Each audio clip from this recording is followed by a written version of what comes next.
Hey, welcome back. I'm Carissa and this is Carissa's Garden. Today I have another seed haul for you. So the last video, if you missed it, I was opening up my Johnny seed order for the year. I am a flower farmer here in Zone 4B, BC, Canada. And the majority of the seeds that I ordered this year were from Johnny's, just because, like I said in that video, their quality is just superior. And I just have really enjoyed using all of the seeds that I order from their website. But to fill in the gaps, I'm using another company. It's a Canadian company, which is Ontario, so that's the opposite side of the country for me. I'm in Western Canada. And they are called Stems Flower Farm. And I've used them before, and their quality is great too. Nothing negative to be said about them for sure. And like I said, I'm just filling in some gaps. I'll insert a photo of sort of the general look of what my last order was. And as you can see, I was going for very muted, a little bit of pops of color, but for the most part, pretty muted. And then after I had a chance to look at it, maybe a month or two went by, I believe I placed that order in August. So like I said in that video, it's definitely time to order your seeds. Maybe even past. Some of the varieties you might want might be out already of stock. But anyway, I'm sure there's lots of other good choices out there. So what I was going to do with this seed order was fill in the gaps. I sort of took a look at the varieties and the colors and the fillers, focals, all that type of thing. And I was noticing my gaps. So that's where Stems Flower Farm came in. And like I said, I've grown them before and their quality is very good as well. So here is the start of my seed haul. The first one I have is Ladies Mantle Thriller, and their seed packets unfortunately don't have any beautiful pictures. Really nice seed packets, but no pictures. Lots of good information on the back if you've never bought them from Stems Flower Farm. Really good information on the back. So Ladies Mantle, Alchemilla, if you want to be fancy. So these are perennials. I'm really trying to introduce more perennials into my cut flower arrangements, just because, you know, they're consistent, they're reliable, pretty low fuss. Annuals just pump out blooms, obviously, but the perennials are just such a nice thing to have in addition. So Ladies Mantle Thriller. So those give out chartreuse, tiny little bloom clusters, which I'm really excited to use. I do grow this in my front flower bed in front of the house, and it's mostly shaded. So this plant can definitely do well in shade and also in full sun. Very, very adaptable. Okay, so my next seed I'm growing, I've got two different Black-Eyed Susan. The first one is Sahara. So like I said, I'm trying to go for muted tones, and last year I grew the common Rudbeckia, which was a very bright yellow. I loved it. I definitely made it work, and I definitely am excited to grow it again and use it again. But this Sahara is just more muted, a little bit softer, a little bit more elegant, if you want to say. And then the other Black-Eyed Susan I have is Cherokee Sunset, and it's just a little bit elevated from the common Rudbeckia, just a little bit more ruffled petals, a little bit of a fuller bloom, and really pretty colors. Yeah, really excited for that. And Rudbeckia is grown as an annual for cut flower production, but I have a cherry brandy, which is technically an annual Rudbeckia, and it seems to come back year after year. So I'm hoping these ones do too. But if they're just an annual, I'm okay with that as well. All right, and then I have a few zinnias. The first one, Isabellina. It's beautiful. It's just like a very full bloom for a zinnia, and just the buttercream yellow is just beautiful. All right, more zinnias.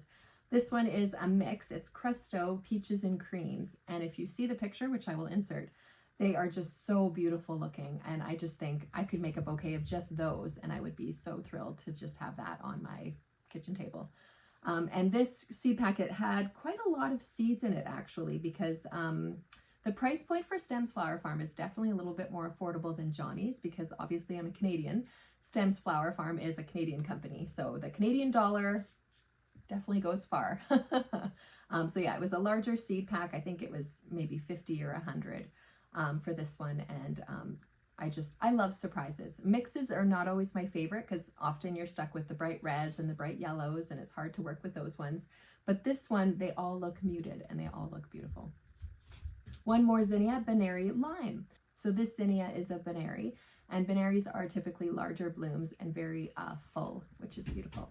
And the lime color is just going to look fantastic with pink.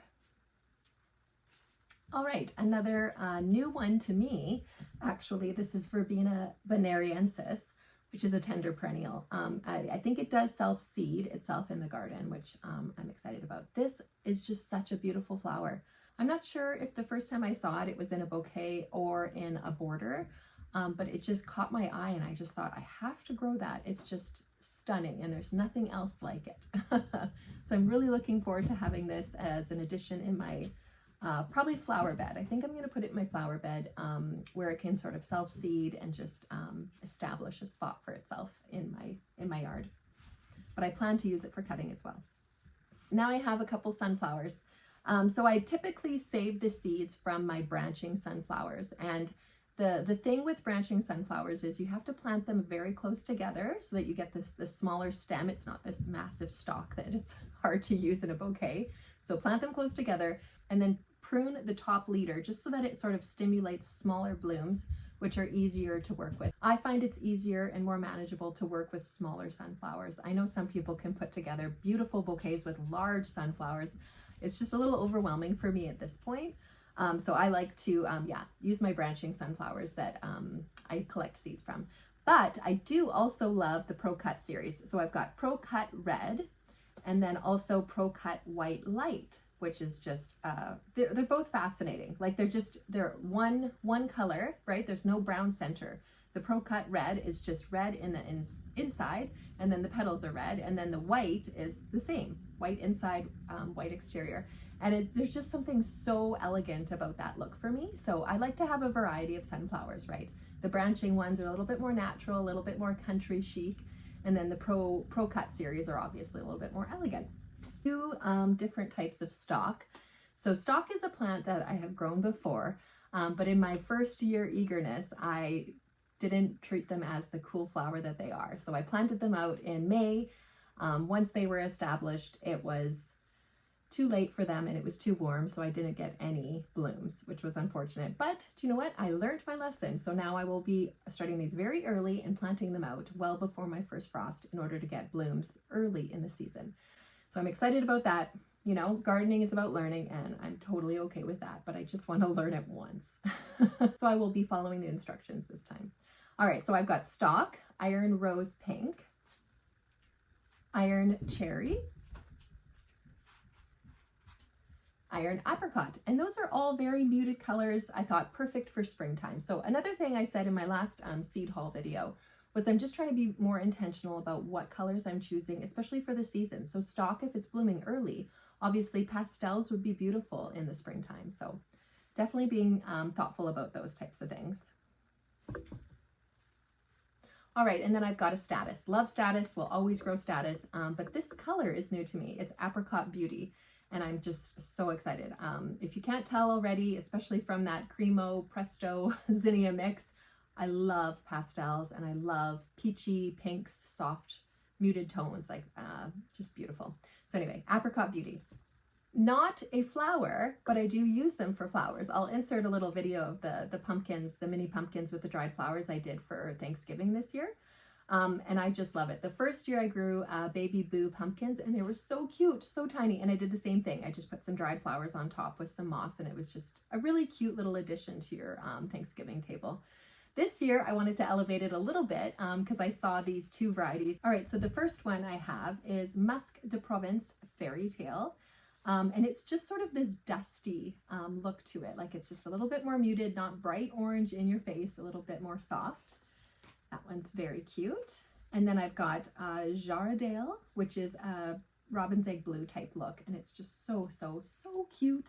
And the nice thing about the mini pumpkins is they have a shorter maturity date. You don't need to worry about the pumpkin getting to a certain size and getting mature enough before, you know, your first frost comes. Because we do have a bit of a shorter season. Mid-May to mid-October is usually our growing season. So sometimes it's hard to get those big pumpkins established before our first frost. Obviously we start them indoors and that gives them a bit of a head start, but the mini pumpkins are where it's at for me, at least at this time in my life. All right, poppies. So I grow poppies. I love poppies. These ones are especially grown for their seed heads. They are beautiful. Another robin's egg blue. And I'm just so excited. I don't even know what the flower looks like, obviously. So this is poppy bowling ball, somniferum. I don't even know what the bloom looks like. And I'm going to be so tempted to probably cut the poppy for the bloom. But I'm going to remind myself that this little seed head is just so cute, and I need to wait because I would love to use it in dried arrangements. Okay, Feverfew. Feverfew is a perennial in my area, and it also self-seeds just a little bit as well. I've never grown this one though. This is called Orinoco, and it's just a beautiful ruffled muted buttercream, I would call it, and I'm really excited to grow this one. Feverfew has become one of my favorite filler flowers, and I don't know about you, but once you try one, it's like when you find a cute shirt at the store and you just want one in every color. That's what it's like for Feverfew. I just want to have every single Feverfew variety in my yard, and I might actually have every single variety, and I don't feel bad about it. All right, next one is Dusty Miller, and this is called New Look. So I typically grow the Dusty Miller that you would find as a basket stuffer in your containers. But this one just has a bit of a softer, less ornate leaf, a little bit more full, and I think it'll be beautiful for arrangements. So I'm growing this one. And I grew them from seed last year. I was sort of late on the game, so they didn't get super large, but they were very easy. They germinated well, so I feel hopeful about these ones doing well as well. All right, a perennial grass. This is decorative grass, northern sea oats. And it's so whimsical looking. I'm just imagining it coming out from the bouquet and just like kind of, you know, moving about in the breeze. And I think it's going to be really pretty. Chinese forget-me-not. So this is Cinna Glossum, Mystic Pink, and it's different than the other forget-me-not I'm growing. The other one is a blue variety. It's Firmament, I believe is the name. And like I said, this is Cinna Glossum. So it's a totally different plant, but they have the same look. They're quite beautiful. So the blue is going to be a nice addition, like another filler flower, because they're very small, tiny little buds. And then this one, the Mystic Pink, I think is going to be beautiful. It almost reminds me of like a sapinaria, but I'm pretty sure Chinese forget-me-nots are quite easy to grow, so I'm going to try them out. And now 2 amaranths. These are the last 2 of my seed haul today. So red spike I have, and I already have this, and it'll probably reseed in my garden. This is more of an insurance plant. Just in case the birds come and they eat all the amaranth seeds, I have more, because red spike amaranth is stunning. I love it. It's an upright amaranth. So more of a cluster conical shape, much easier to work with than the trailing type. I also grow Love Lies Bleeding Amaranth because it trails, and it's just a little bit more of a challenge to work with. But the red spike is definitely one of my favorites. I love it. So I have more of that. And then another one, new to me, Amaranth, Autumn's Palette. And it's also an upright, but it comes in these beautiful muted tones, which again, I'm going for. Corals and beiges and just nice muted tones. So perfect for fall, obviously, but I think I could also use it in the summer as well. All right, and now I will insert a photo of all of these varieties together because, like I said, I'm trying to be more aware of the varieties I'm choosing, if they're going to be a good filler, a good focal, if the color palette is going to be complementary to each other, and just be a little bit more thoughtful because, like I said in my last video, it was a bit of a challenge to have all these bright tones and just make them look the way I desire a bouquet to look like. So this is my color palette. You can see I've got a few sort of brighter colors, but the majority of them are very soft. And I think it's really going to work out well this year. At least I'm hopeful that it is. So I hope this was helpful for you. And just a reminder to place your seed order for the following year. It's coming quickly and I can't wait. I did a little bit of a clean out. This is my seed starting room and I'm just trying to, you know, get my inventory, make sure I have enough of everything. And I'm just really looking forward to getting my hands in the soil and starting all these beautiful varieties. So thank you for joining me and I hope you have a great day. Bye.